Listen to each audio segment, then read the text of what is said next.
Bagaimana suami yang baik itu, saya ingin sedikit saja memberikan contoh. Satu ketika ada sahabat, banyak sahabat, Ibnu Mardaweh salah satunya, itu menghadap kepada Aisyah radhiyallahu an. Kata Ibnu Mardaweh bertanya pada Aisyah radhiyallahu an, ya umat ummahatul mukmin, ya ummul mukminin, wahai ibu para orang-orang mukmin, apa yang dilakukan oleh Rasulullah terhadap istri beliau? Ketika menjawab pertanyaan itu, Aisyah radhiyallahu an mencucurkan air mata menangis.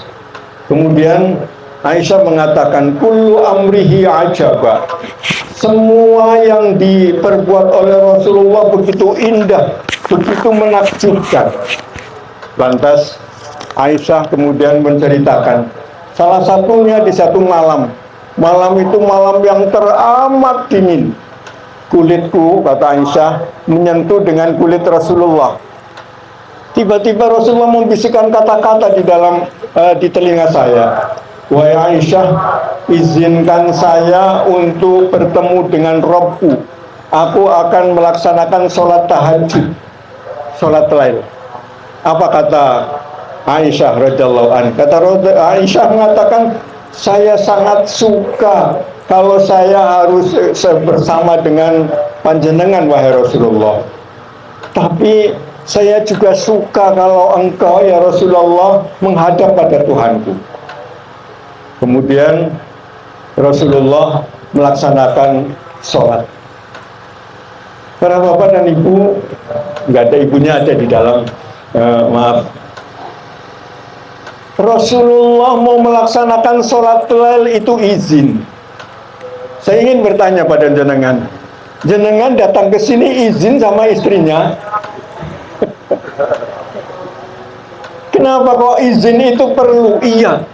Kalau panjenengan pengen tahu keluarga itu keluarga yang baik atau tidak, cukup datang saja ke rumahnya. Kemudian kalau yang ada istrinya, tanya istrinya, di mana bapak sekarang? Kalau istrinya menjawab, bapak saya sedang ke Banjar misalnya, kalau saya dari Ketanggungan sedang ke Banjar, nanti pulang barangkali habis Isya. Itu insya Allah keluarga yang baik. Tapi kalau istrinya ditanya di mana bapak, lah bu, bapak tak tukang pegawaiane, gitu ya. Ini sudah tidak bisa dijamin bahwa itu adalah keluarga yang baik. Jadi contoh keluarga yang baik yang pertama itu adalah izin. Tidak ada dusta di antara kita. Kalau sudah saling percaya, tidak ada dusta, insya Allah itu keluarga akan menjadi keluarga yang baik. Akan menjadi keluarga yang baik. Sekarang di era informasi sekarang ini banyak orang yang gampang melakukan dusta. Saya di Ketanggungan, saya di ATM. Kebetulan ada seorang ya pria, tidak terlalu tua, tidak terlalu muda, ya kayak Kiai Nuriman lah. Dapat telepon, ada dari HP-nya bunyi, ding ding. Begitu bunyi, Pak, sekarang di mana? Dia bilang, saya sekarang di Tegal. Padahal dia sedang di ATM Ketanggungan bersama cewek. Mohon maaf ini Pak, ini pembodohan, ini sudah merupakan satu hal yang pendustaan. Kalau keluarga seperti ini dijamin tidak akan menjadi beres. Maka pertama dalam keluarga itu tidak ada dusta dalam keluarga. Jaminan seorang itu akan menjadi baik adalah, kata Rasulullah, itu ada di sini, di hati masing-masing. Kalau hati masing-masing sudah percaya, saling menjaga, insya Allah keluarga itu akan menjadi baik. Bagaimana supaya keluarga itu menjadi baik? Rasulullah memberikan satu pelajaran buat kita. Kata Rasulullah, idza arada ahla baitin khairan, apabila ada keluarga, satu keluarga rumah tangga yang akan menjadi baik, maka syaratnya ada 4 hal. Yang pertama adalah faqahahum fiddin. Yang pertama adalah supaya masing-masing memahami ajaran agama. Mas, kalau panjenengan memahami ajaran agama, sholat, Allah, ini ada sewan yang anu ini. Sholat Jangan kalau sempat, tapi sempatkan untuk sholat. Baca Al-Quran, jangan baca Al-Quran kalau sempat, tapi sempatkan walaupun satu ayat. Insya Allah, kalau ini dilaksanakan, maka keluarga akan jadi baik.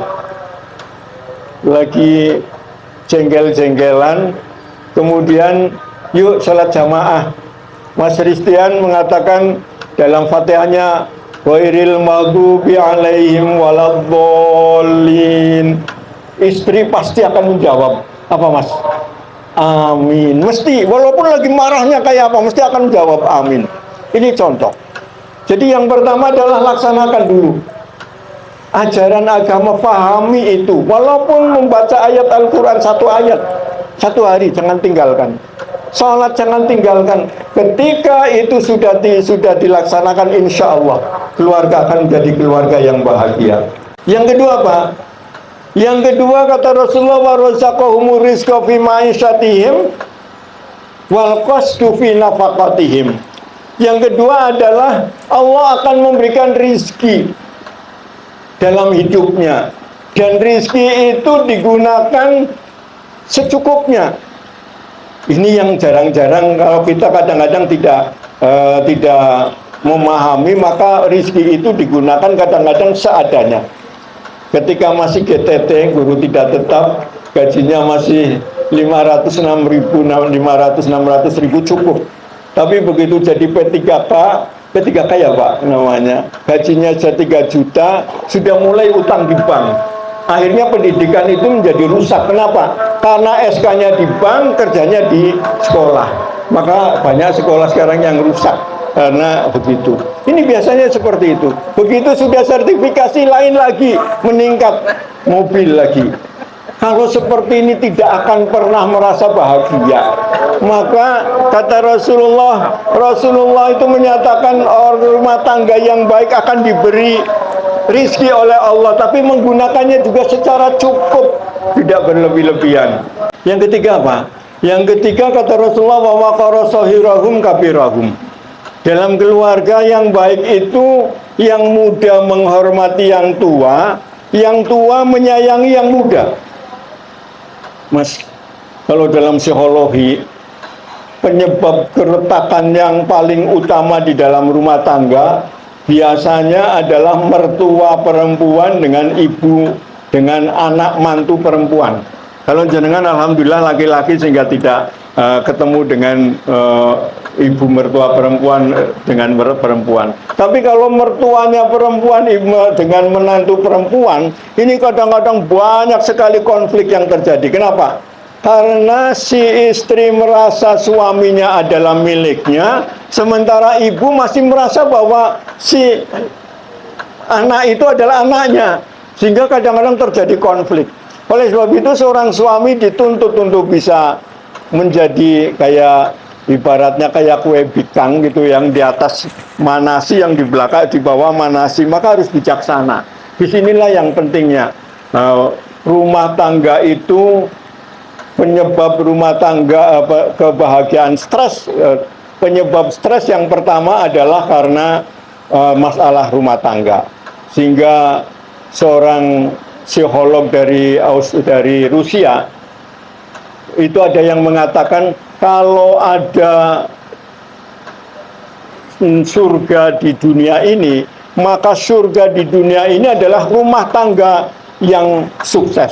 Tapi sebaliknya, kalau ada neraka di dunia ini, maka rumah tangga yang berantakan itulah neraka di dunia. Dan yang keempat, apabila ada ada sesuatu aib, maka segera tutuplah aib itu. Tidak ada manusia yang bersih dari segala kesalahan. Kadang-kadang manusia mesti ada kesalahan. Oleh sebab itu, kalau ada kesalahan segera tutup. Jangan yang kecil dibesar-besarkan, yang besar dikecil-kecilkan. Yang besar mestinya harus dikecilkan. Jangan kemudian yang masalah sedikit, apalagi masalah-masalah yang lalu kemudian masih diungkit-ungkit. Ini yang disebutkan oleh Rasulullah, wa basarahum uyubahum fayatubu minha. Apabila ada yang kelihatan ada aib, maka segera tutup.